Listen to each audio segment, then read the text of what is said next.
இன்னைக்கு மீடியா அவ்வளவு மோசமா செயல்படுதுன்றதா கேள்வி. நீங்க என்னைக்காவது நேரு மேல ஒரு ஊழல் குற்றச்சாட்டு வந்துச்சு. திமுக காரன் பச்சளம் குழந்தைய கொடூரமா ஹேண்டில் பண்ணி போக்சோல அந்த குழந்தை இறந்துச்சு நியூஸ் வந்துச்சு.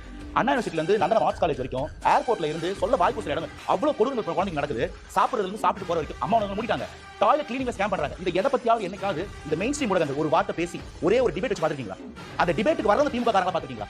அப்ப அவங்க கட்டமைக்கப்பட்ட ஒரு சதியை நம்ம மேல ஏவும்போது நாங்க டிஃபென்ஸ் எடுக்கிறது என்ன? நாங்க ஒரு விஷயத்தை விஜய் நான் சொல்றேன்னா அதை நீங்க எப்படி திருப்பீங்கன்னு கூட எனக்கு தெரியும். ஒரு வார்த்தையை எப்படி பேசாத ஒரு விஷயம் என்டிஏல இருக்கக்கூடியவங்க சொல்றாங்க. பக்கத்து ஸ்டேட்ல இருக்க டெப்டி ஒரு நடிகர் அவர் சொல்றாங்க விஜய் பேசி 25 வருஷம் ஆகுது.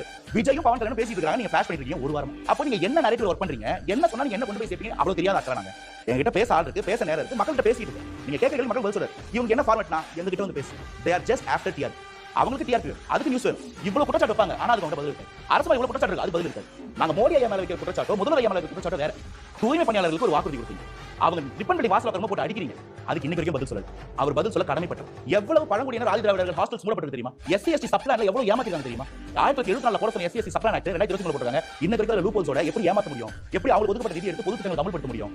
இன்னைக்கு வரைக்கும் 14 மாவட்டங்கள்ல 14 ரெவென்யூ டிஸ்ட்ரிக்ட்ல சைல்டு வெல்ஃபேர் கமிட்டி இல்ல. இவ்வளவு போஸ்ட் குற்றங்களுக்கு காரணம் அதுதான். போதை ஆறா ஓடுது, பெண்கள் எதிரான குற்றம் ஆறா ஓடுது. கேட்கறதுக்கு ஒரு டிஜிட்டல் இதுக்கு பதில் சொல்லணும் இல்லீங்களா? அந்த அமைச்சரவையிலோ அந்த சட்டமன்றத்தில் இருக்கவங்களோ யாராவது ஒருத்தர் பேசிருக்காங்களான்னு பாருங்க. அது ரெண்டாவது விடுங்க.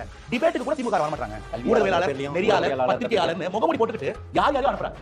அப்ப நீங்க பதில் சொல்றதுக்கு திராணி எல்லாம் மொத்தமா ஓடி ஒளிஞ்சிட்டீங்க. நாங்க மொத்தமா பதில் சொல்லிட்டு உட்கார்ந்திருக்கோம். உங்களுக்கு கேள்வி இருக்கோம். இந்த கேள்விக்கு பதில் இல்ல. நீங்க செட் பண்ணக்கூடிய எல்லா நரேஷனுக்கும் ஒரு வாட்டிலும் பதில் அடிக்கிறார்.